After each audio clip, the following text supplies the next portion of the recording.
Hello students, I welcome you again to my channel. Today I am going to discuss the topic linkage and crossing over. In my previous lecture, I had discussed about laws of Mendel, which deals with the transmission of characters from one generation to another. Now how these characters are transferred were later explained by Sutton and Boveri in their chromosomal theory of inheritance. तो इस lecture का पहला topic है chromosomal theory of inheritance. In 1902, Sutton and Boveri observed that the transmission of characters from one generation to another generation is due to the genes present in the chromosomes, means chromosomes are the carrier of genes. Mendel ने अपने laws में ये बताया था कि characters एक generation से दूसरी जनरेशन में किस तरह से ट्रांसमिट होते हैं।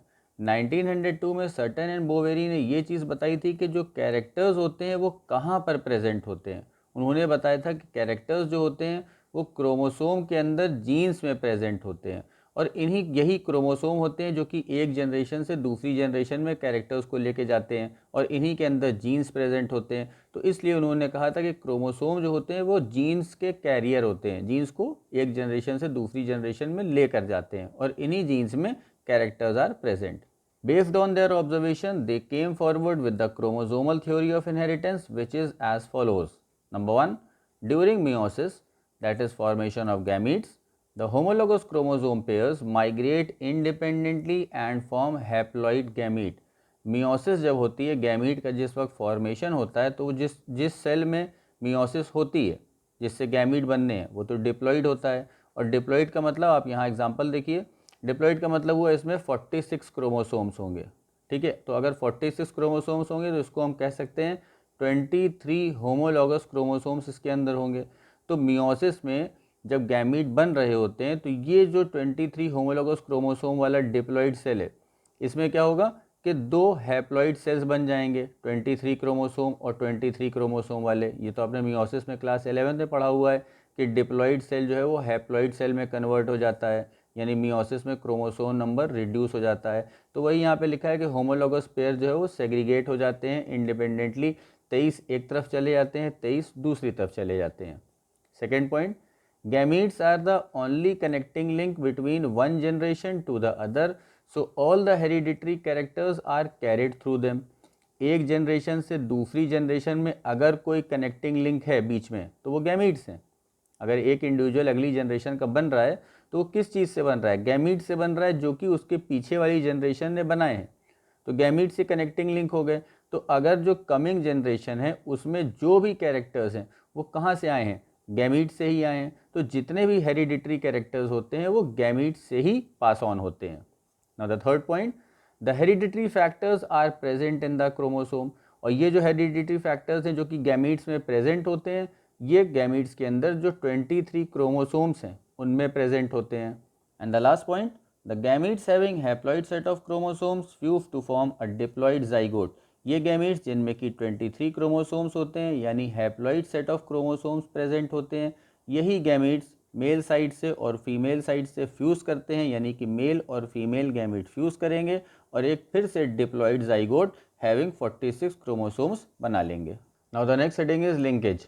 When Sutton first proposed the relationship between Mendelian factors and chromosomes, he pointed out that the number of chromosomes in any organism is considerably less than the number of genes. अभी chromosomal theory of inheritance में आपने पढ़ा कि Mendel के जो characters थे वो chromosome के अंदर जीन्स में प्रेजेंट थे। तो सटन ने जब इसकी स्टडी कर रहे थे तो उन्होंने ये देखा कि क्रोमोसोम के अंदर जीन्स काफ़ी ज़्यादा अमाउंट में होते हैं, काफ़ी ज़्यादा गिनती में होते हैं। क्रोमोसोम्स 46 होते हैं, जीन्स उनसे कहीं ज़्यादा होते हैं। आप डायग्राम देखिए, यहाँ पे एक क्रोमोसोम का डायग्राम बना है और उसमें कई सारे जीन्स प्रेजेंट हैं।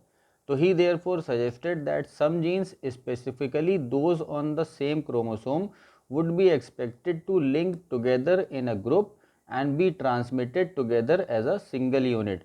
तो उन्होंने ये सजेस्ट किया कि कुछ जीन्स, जो कि क्रोमोसोम पे कुछ जीन्स होते हैं, वो लिंक रहेंगे, आपस में एक साथ जुड़े रहेंगे and be transmitted together as a single unit, यानी अगली जनरेशन में जब ट्रांसमिट होंगे तो वो एक साथ ट्रांसमिट होंगे।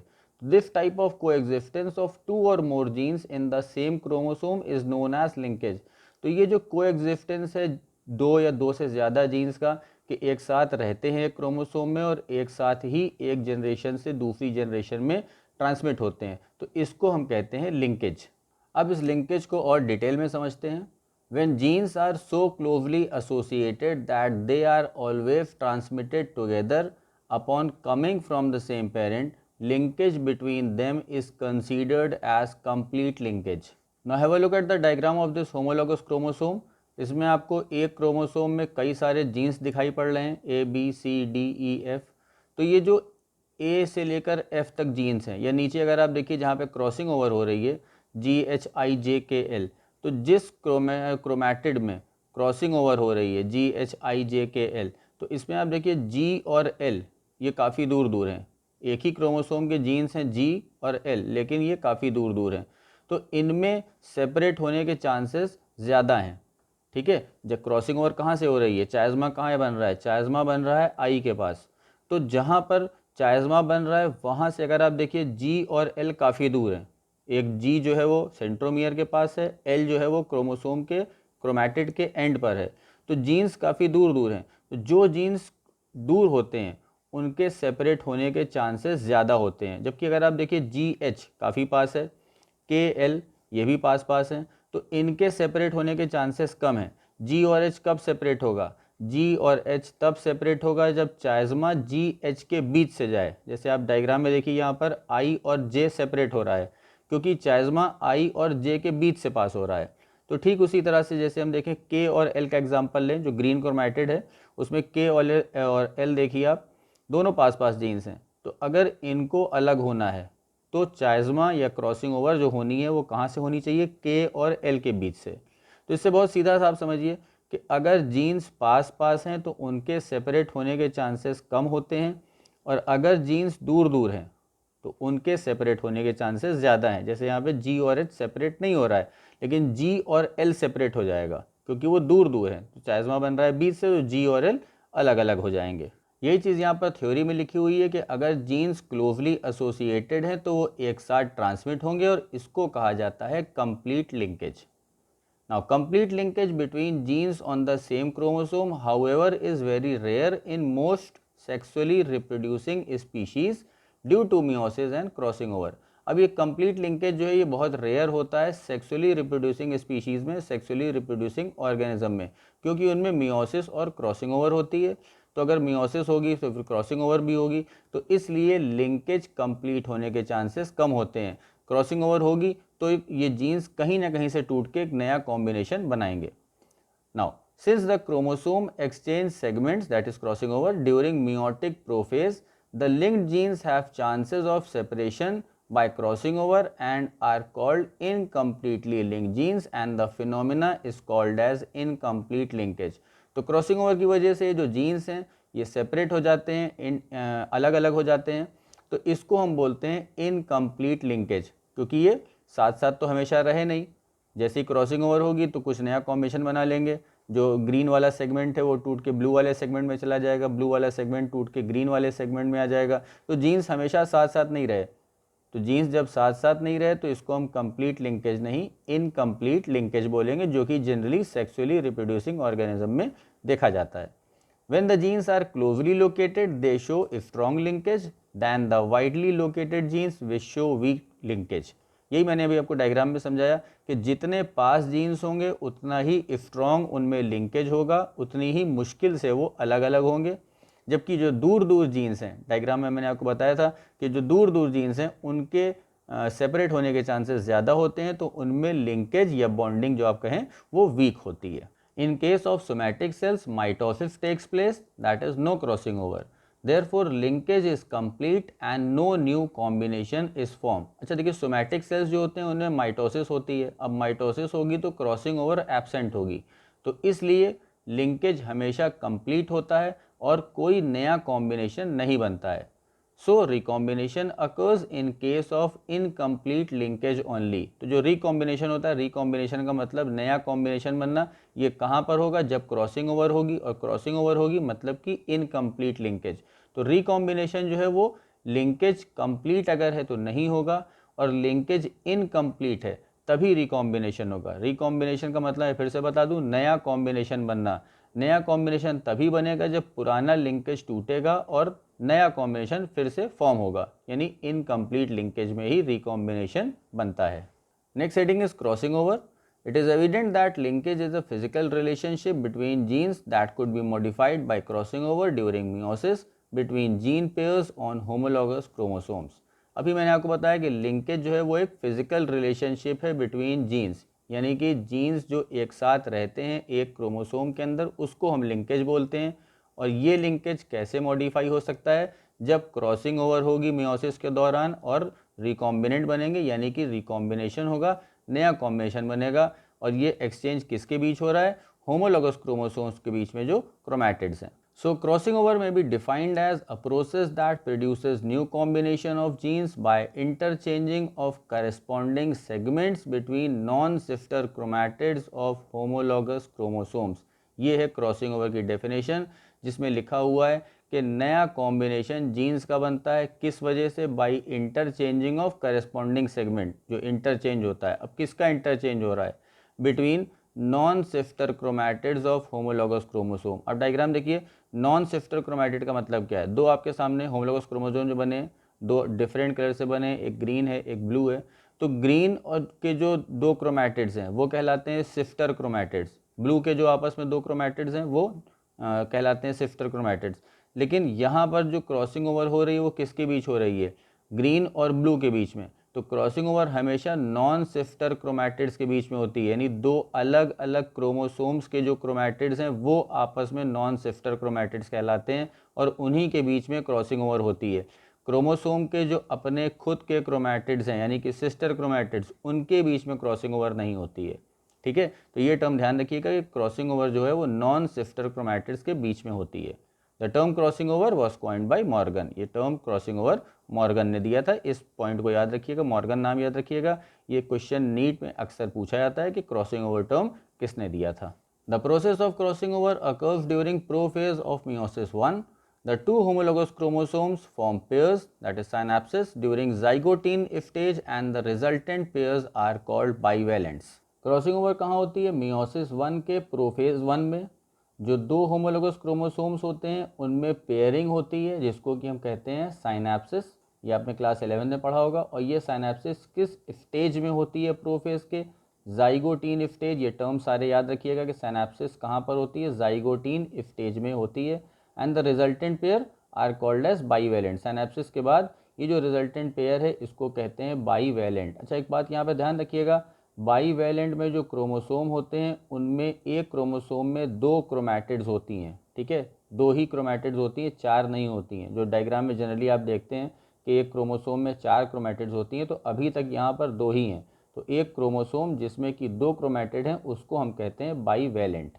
Synapses is followed by duplication of chromosomes in pachytene stage. Again ये टर्म याद रखिएगा, साइनैप्सिस के बाद क्रोमोसोम का डुप्लीकेशन होता है, ये पैकेटीन स्टेज में होता है। अब इस डुप्लीकेशन में क्या होता है?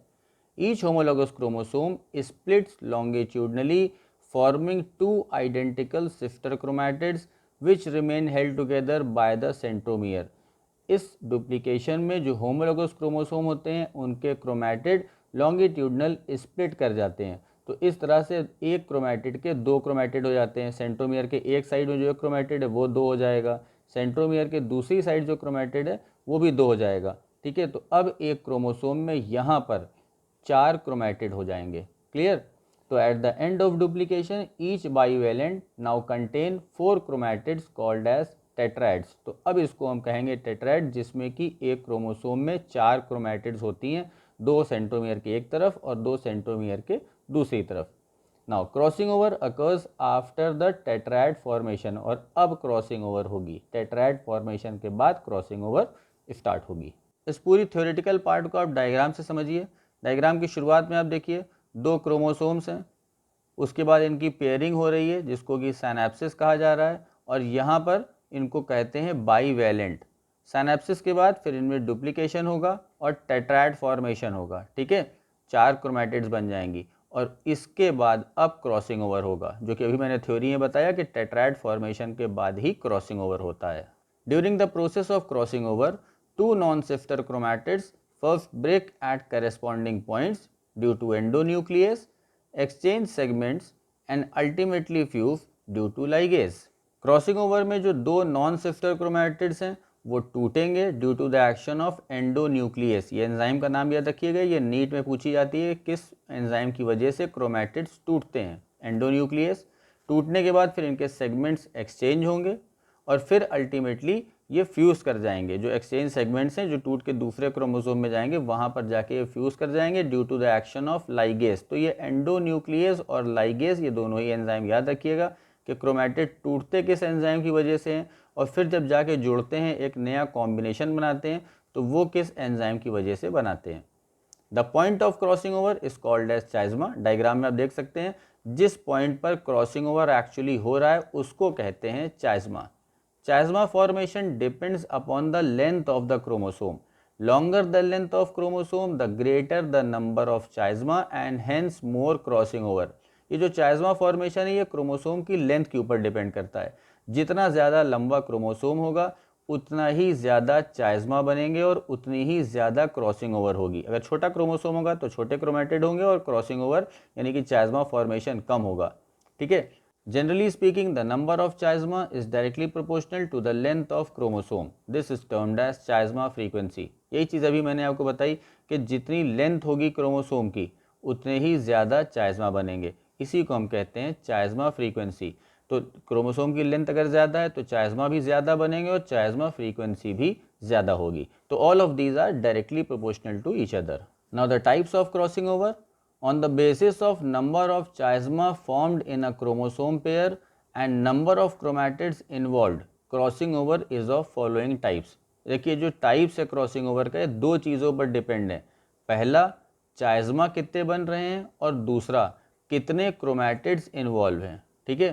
तो अगर आपसे पूछा जाए कि जो टाइप्स ऑफ क्रॉसिंग ओवर हैं वो किन बेसिस पर हमने उन टाइप्स को डिवाइड कर रखा है तो इसके दो पॉइंट हैं, दो फैक्टर्स हैं, कितने चाइज्मा बन रहे हैं और कितने क्रोमैटिड्स इन्वॉल्व हैं। First type is single crossing over. When the chiasma is formed only at a single point of the chromosome pair it is known as single crossing over. यानी जब चाइज्मा सिर्फ एक जगह बनता है तो उसको हम कहते हैं सिंगल क्रॉसिंग ओवर। आप यहाँ डायग्राम देखिए, चाइज्मा जो है वो एक ही पॉइंट पर बन रहा है। ठीक है। अब एक पॉइंट पे बन रहा है और कितने क्रोमैटिड्स इन्वॉल्व हैं, दो क्रोमैटिड इन्वॉल्व हैं। तो जाहिर सी बात है कि अगर क्रॉसिंग ओवर होगी तो मिनिमम दो क्रोमैटिड तो वैसे भी इन्वॉल्व होंगे, ये मिनिमम रिक्वायरमेंट है। ठीक। लेकिन चाइज्मा कितना बन रहा है, चाइज्मा सिर्फ और सिर्फ एक बन रहा है तो इसको हम बोलते हैं single crossing over. Next type is double crossing over. When the chiasma is formed at 2 points in the same chromosome pair it is known as double crossing over. अभी जब आपने पहले इसके डायग्राम देखा उसमें चाइज्मा एक बन रहा था, लेकिन अगर चाइज्मा एक से ज़्यादा बनेगा तो उसको हम कहते हैं double crossing over. Now when the second chiasma formed involves same chromatid as in the first chiasma it is called as reciprocal chiasma. आप डायग्राम देखिए, यहाँ पर पहला चाइज्मा जो बन रहा है उसमें जो क्रोमैटिड्स इन्वॉल्व हैं और जो सेकेंड चाइज्मा बन रहा है उसमें जो क्रोमैटिड्स इन्वॉल्व हैं दोनों ही सेम है। ठीक है। तो जब दो चाइज्मा एक ही सेम क्रोमैटिड्स के बीच में बनती हैं तो उसको हम बोलते हैं reciprocal chiasma. Now when the second chiasma is formed of different chromatids then those of the first chiasma it is known as complementary chiasma. इसका डायग्राम देखिए, इसमें दो चाइज्मा बन रहे हैं लेकिन जो एक चाइज्मा है वो बन रहा है ए और बी क्रोमैटिड के बीच में और दूसरा चाइज्मा बन रहा है सी और डी क्रोमैटिड के बीच में। यही कॉम्प्लीमेंट्री चाइज्मा में लिखा हुआ था कि जब दो चाइज्मा बने लेकिन दोनों के क्रोमैटिड्स अलग अलग हो। रेसिप्रोकल है मैंने आपको क्या बताया था, इसका डायग्राम फिर से आप देखिए। रेसिप्रोकल है मैंने आपको बताया था कि जब दो चाइज्मा बने लेकिन दोनों के क्रोमैटिड सेम हो। तो यहाँ पर दो चाइज्मा बन रहे हैं लेकिन दोनों के क्रोमैटिड जो क्रोमैटिड इन्वॉल्व है, पहले चाइज्मा में भी क्रोमैटिड बी और क्रोमैटिड सी इन्वॉल्व है और दूसरे चाइज्मा में भी क्रोमैटिड बी और सी इन्वॉल्व है। तो जब डबल क्रॉसिंग ओवर में सेम क्रोमैटिड्स इन्वॉल्व होती हैं उनको हम बोलते हैं रेसिप्रोकल चाइज्मा और जब डिफरेंट क्रोमैटिड्स इन्वॉल्व होती हैं तो उनको हम बोलते हैं complementary chiasma. Next is multiple crossing over. When the chiasma is formed at more than 2 points in the same chromosome pair it is known as multiple crossing over and it is of rare occurrence। Single crossing over में आपने पढ़ा कि एक चाइज्मा बनता है, double crossing over में दो चाइज्मा बनते हैं और जब दो से ज़्यादा चाइज्मा बने, 3 4 कितने भी चाइज्मा बन जाएं तो उसको हम कहते हैं मल्टीपल क्रॉसिंग ओवर। जनरली ये बहुत रेयर पाया जाता है, it is of rare occurrence. So here I end the lecture. If you have any questions or doubts, you can ask me in comments. In the next lecture, I'll discuss chromosomal basis of sex determination. So stay tuned. Thank you.